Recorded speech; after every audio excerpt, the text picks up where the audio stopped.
Yosa, kembali lagi di Kako Anime. Dan ya, ini dia spoiler manga One Piece chapter 1150 berjudul Domi Reversi.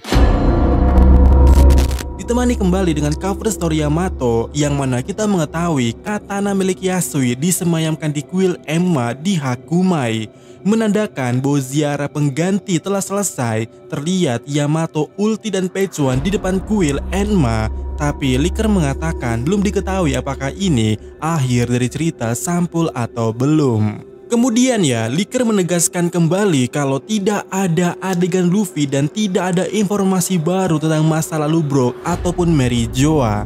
Jadi, jika ada yang menyinggung ini di chapter 1150 ini, sudah dipastikan itu hoax. Dan di isi chapternya ataupun di poin pertama ini diketahui kita melihat Gunko atau Imu dalam wujud iblisnya dalam dua halaman ganda yang sangat epik. Lalu tubuh normal Gunko sekarang memiliki dua sayap hitam besar dan juga kasar menyerupai sayap kelelawar, dan ekor dengan ujung berbentuk panah tumbuh di belakangnya. Nah, diketahui Gunko atau Imu ini juga memegang trisula besar, jauh lebih besar dari tubuh Gunko itu sendiri. Dimana ya, kemudian Gunko atau Imu itu memerintahkan Summer untuk memimpin barisan anak-anak. Dan Usopp kaget melihat Summer masih hidup. Kemudian ya, Imu ini berbicara dengan Killingham seperti ini. Killingham, hanya inikah yang bisa ditawarkan oleh Dream Monstermu itu?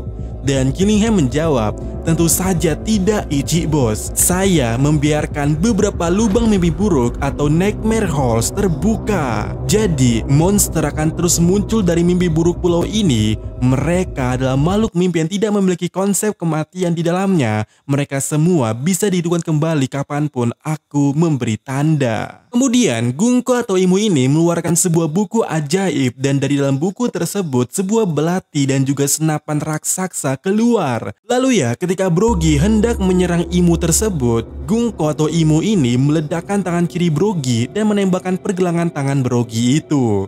Tembakan tersebut menghancurkan pergelangan tangan Brogy dan memisahkan tangan dari lengannya. Kemudian Gunko atau Imu itu menggunakan kontrak iblis untuk memberikan kekuatan jahat kepada Brogy. Dan di saat yang sama, Brogy ditelan oleh tanah dan kemudian dia muncul kembali dikelilingi oleh api dengan bentuk iblis yang baru. Brogy sekarang jauh lebih besar dari raksasa lainnya, sekitar 5-6 kali lebih besar. Brogy sekarang memiliki dua sayap besar seperti Gunko atau Imu. Dan tak hanya itu, Brogy memiliki 4 taring besar dan 2 tanduk hitam. Dan dia juga memegang kapak bermata 2 yang sangat besar. Lalu diketahui Brogy dapat menggunakan lengan kirinya itu meskipun tanpa pergelangan tangan. Wow, dan di sana ya Brogy berkata, "Gababababa, sensasi yang luar biasa.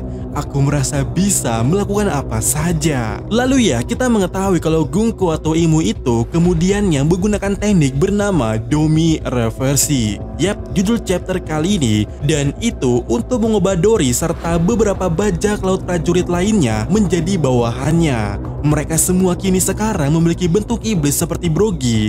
Mereka jauh lebih besar dan memiliki sayap dan juga taring tentunya, dan memegang trisula besar. Sementara itu kita mengetahui trisula milik Dory memiliki pedang di bagian tengahnya. Dan kemudian dalam halaman epic yang sangat edan, halaman ganda terakhir pada chapter kali ini, kita melihat pasukan Gunko atau Imu yang baru, iblis Dory dan Brogy, serta pula bajak laut giant pirate warrior di bagian depan.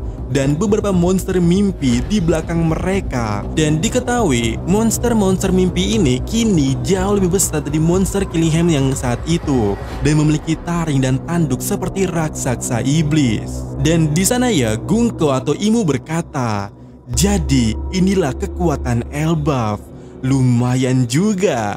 Bangsa ini tidak akan dihancurkan, tapi akan diperintah olehmu. Namun, mari kita saksikan sebentar lagi seperti apa kemampuan mereka ini dalam berperang." Dan chapter ini diakhiri dengan Jarul dan para raksasa yang ada di desa raksasa itu meminta Jarul untuk pergi karena sesuatu yang buruk terjadi kepada Dori dan Brogy. Tapi Jarul siap untuk bertarung dengan berkata, "Kamu tidak boleh berkata seperti itu pada seseorang pejuang yang sombong."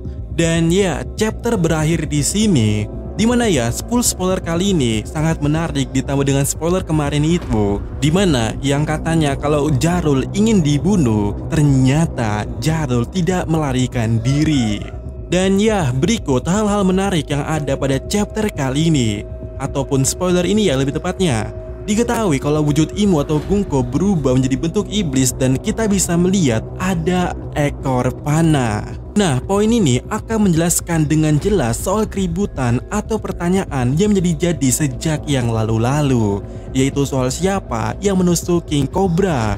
Karena orang berpikir mungkin Gungko lah yang melakukannya karena kita bisa melihat Gungko memiliki kemampuan yang cukup serupa. Dan setelah diketahui wujud iblis Imu seperti ini berada dalam tubuh Gungko memiliki ekor panah, maka yaitu dia yang menyerang King Cobra itu adalah Imu atau memang Imu. Dengan artiannya bukan Gungko dan seharusnya sudah tidak lagi kita bingungkan masalah ini. Kemudian tentu saja yang menarik pada chapter kali ini ataupun spoilernya terkait kemampuan Imu yang pertama yaitu Devil Contract. Dijelaskan kekuatan ini secara hal yang mudah kita bisa pahami kekuatan ini adalah nge-give atau memberikan kekuatan kepada targetnya. Dan dijelaskan kalau kekuatan itu bernama Power of Evil. Jadi Imu memberikan kekuatannya kepada Brogy dan juga giant lainnya. Dan cara ritualnya pun sangat unik ya. Brogy ditelan dengan tanah lalu muncul kembali dikelilingi oleh api dalam wujud iblis. Dan Brogy pun langsung ketawa lepas kalau kekuatannya sepertinya bertambah dan juga fisiknya yang berubah. Dan di sini ya, sampai di sini seharusnya Brogy masih memiliki kesadarannya sendiri. Tapi Imu dengan teknik Domi Reversi, tiba-tiba semuanya jadi bawahannya. Tentu saja ini kekuatannya menarik dan kita bertanya-tanya apa counternya. Dan ya, spoiler sampai di sini. Dan bagaimana menurut kalian, apakah ada hal menarik lain pada chapter kali ini? Dan mungkin nanti malam kita akan live kembali untuk membahas raw-nya. Dan minggu depan tidak libur.